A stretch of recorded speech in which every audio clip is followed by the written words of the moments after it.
ipakita na natin yung mga nangyari dyan sa ICC. Unahin natin yung pagbasa ng kaso, ha? Dito magkakaroon ng malaking gulat. Oo, bakit? Di ba pinalalabas nila dito lahat ng mga fake news. Sabi ko nga sa inyo, fake news kayo, NBI. Puta, sino nagpapakalat nitong 30,000 na pinatay ni Pangulong Duterte, tapos nasa ICC na yung kaso? Lumabas dito, hindi naman pala 30,000. Pakinggan nyo kung ano yung kaso ni Pangulong Duterte. On 7 March 2025, Pre-Trial Chamber 1 concluded that there were reasonable grounds to believe that Mr. Duterte is criminally responsible pursuant to Article 25(3)(a) of the Rome Statute as an alleged indirect co-perpetrator for the crime against humanity of murder pursuant to Article 7(1) Murder. Oh, murder. Sige. A of the statute as follows. A. Murder of at least 19 persons. 19? Dami 19.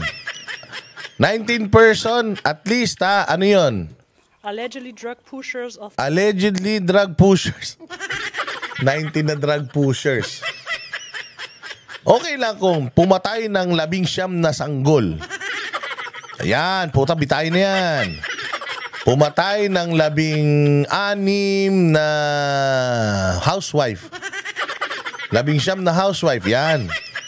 Pumatay ng 19 na security driver, security guard. So, pumatay ng 19 na balo. Ayan, may mga ganon. Yan, pwede na yan, bitayin yan. Thieves killed. Ayan sabi nga, ang pinatay daw 19 na drug pushers and thieves.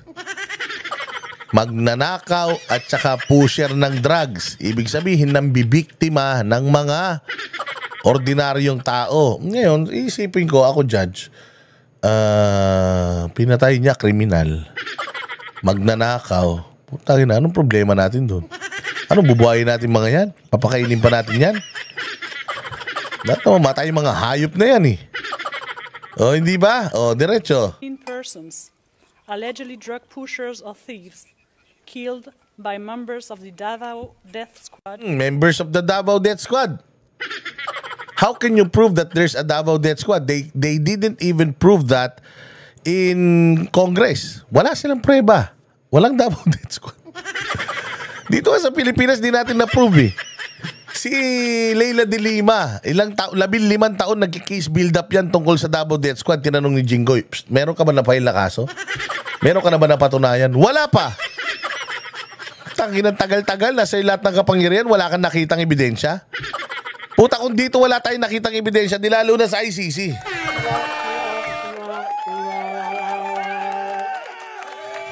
Sige, Davao Death Squad. In various locations in or around Davao City, Philippines between 2011 and 2016. 2011 to 2016. Hindi pa pala siya presidente nito, mayor pa siya. Kahit isang kaso sa Davao, wala siya. Kahit isang kaso sa Manila, wala. Putangin na niyan. So, saan manggagaling ebidensya nyo rito? Ang tagal-tagal na pala niyan. Hindi pa pwedeng hearsay lang. It's not what you can say in the court. It's what you can prove. O, kailangan may prueba ka, may ano ka. Nakita mo talaga siya pumatay. O, kasi kung meron lang mga ilang umamin na ako yung tagapatay niya, o, tapos i-deny ko, hindi ko makilala yan. O, tapos wala naman may pakita tong mokong na to, kahit isang text messages, sulat man lang, picture na magkasama sila. So, paano malalaman na talagang pwedeng kilala mo yan? Si Duterte yan, sikat eh. Pero ikaw, di kanya kilala eh. So, paano mo may puprove na may connection kayo talagang dalawa? Kwento, hindi pa pwede yun. Sa korte, kailangan patutunayan mo, hindi pa pwedeng kwento. Diretso. B. Murder of at least 24 persons. Dami, 24. Kanina 19, tas 24. O, sige, ano to? Ano tong 24? Allegedly criminals. Kriminal. 24 na kriminal. Kailan? Such as drug pushers or thieves or drug users. Ganun pa rin, drug pushers, drug users, thieves. Ngayon, syempre, tatanungin, paano pinatay ito ni Duterte? Drug operation. Paano nga? Nanlaban. With proper documentations from the Philippine National Police, bumunot ng baril, so anong gagawin mo? It's him or you. Dito sa Pilipinas, ilan ba'y namatay? 40? Ilan yung sumuko? Milyon! Putang ina niyan. Wala yan. Normal lang yan. War nga eh. Killed by or under the supervision of members of the Philippines law enforcement. Killed by and under the supervision of Philippine law enforcement. So bakit si Pangulong Duterte? Dahil nagbitaw siya ng mga salita na kill them. Kill them, ganon. So ano tayo dito sa Pilipinas? Mga aso tayo. Pag may inutos sa atin, gagawin na lang natin. Wala tayong sariling pag-iisip. Ganon. Sometimes with the assistance of persons who were not part of the police at various locations in the Philippines between 2016 and 2019. 2016 to 2019. 3 taon. Sa 3 taon, 23. Sa 3 taon, 23 lang. Putangin na yan. Wala pa palang 50 yung namatay rito. Ano yung sinasabi nilang 30,000 na namatay? Ano yung sinasabi ni Claire na may namatay na 30,000? Yung sinasabi ni Bongbong na may 1,000 daw na namatay and it's not funny. Asan yun? Wala naman palang ganun.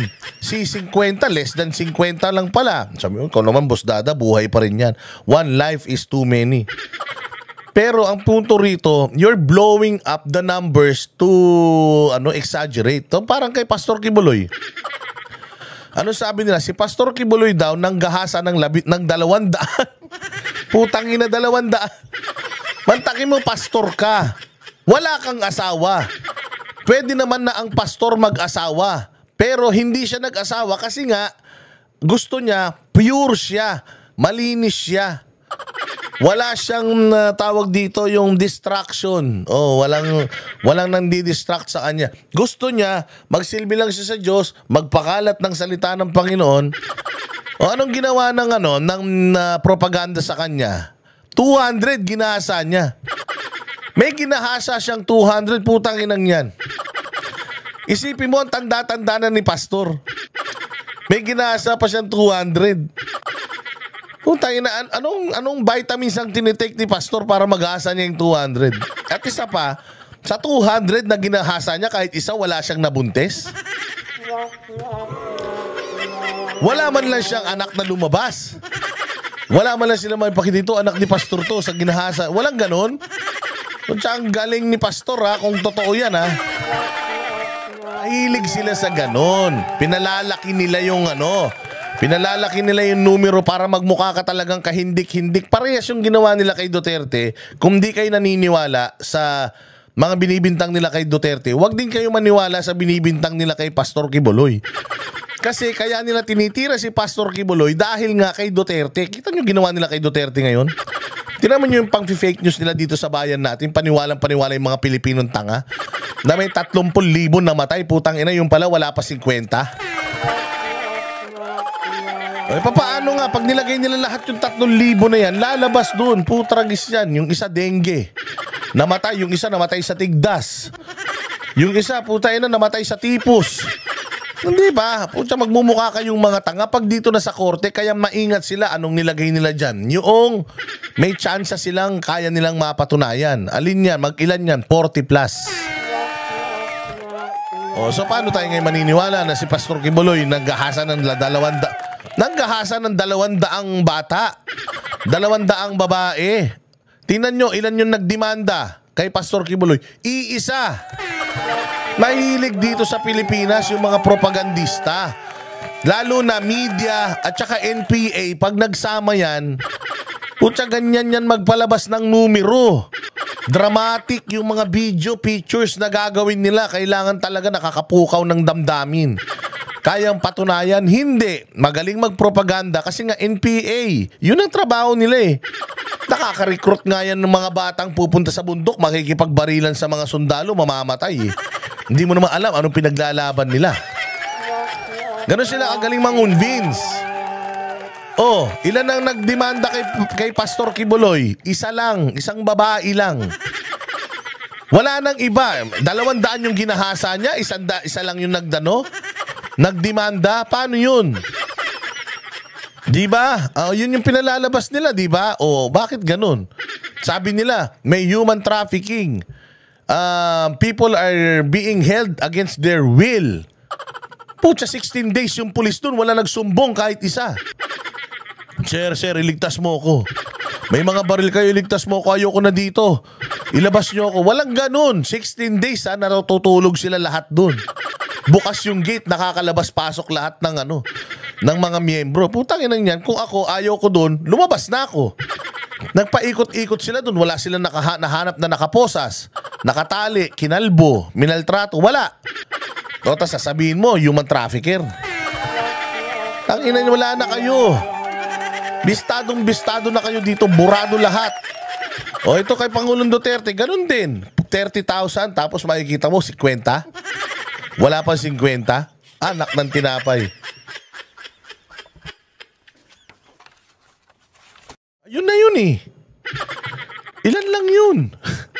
Between 2011 to 2016, between 2016 to 2020 to 2019. So sa 11 to 29, putang ina, 8 years?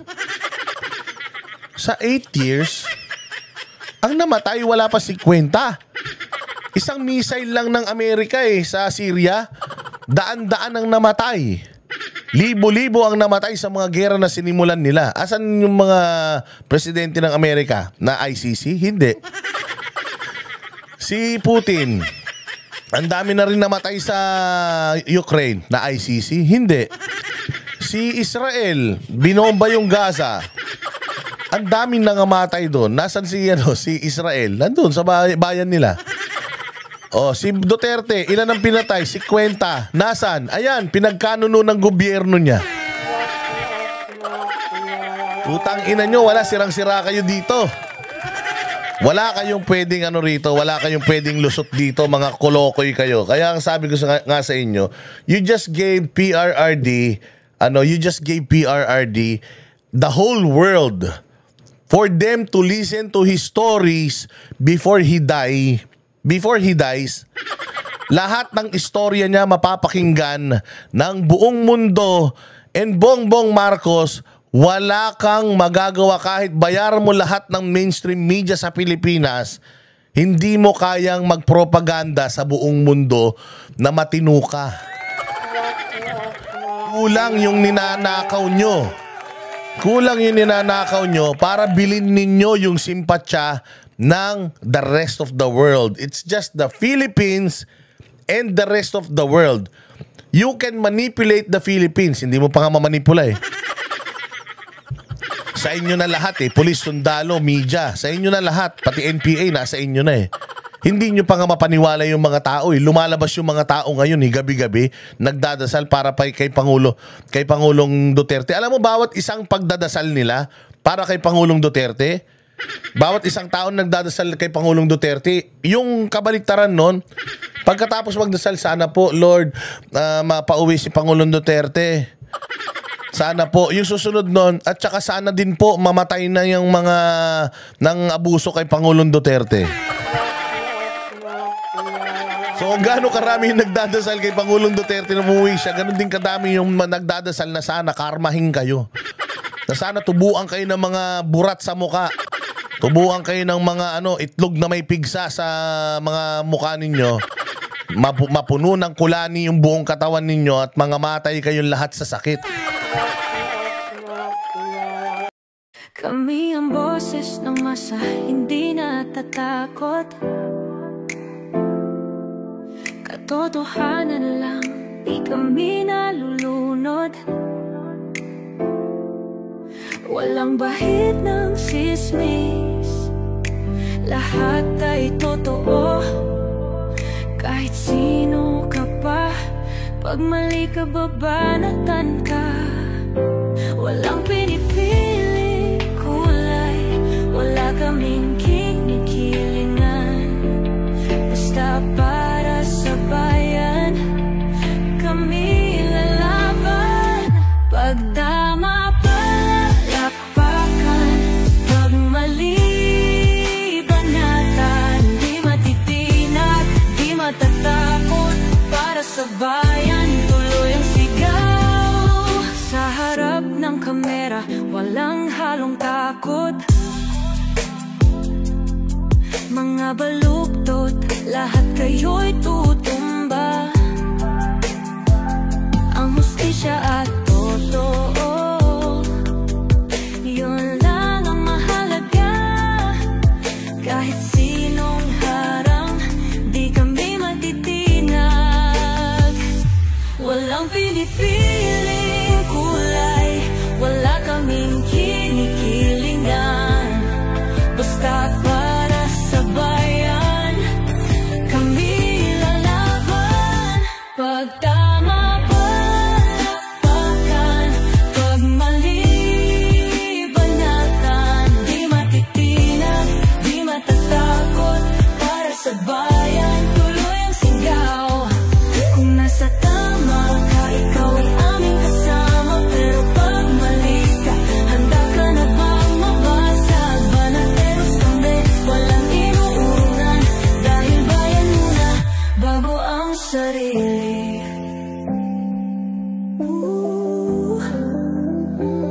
Bago ang sarili.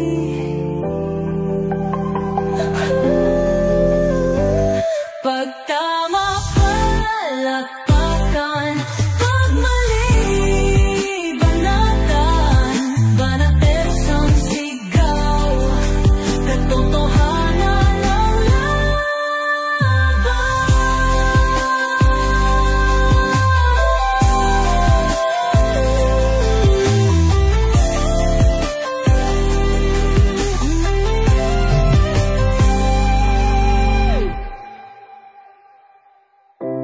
Sa harap ng kamera, walang halong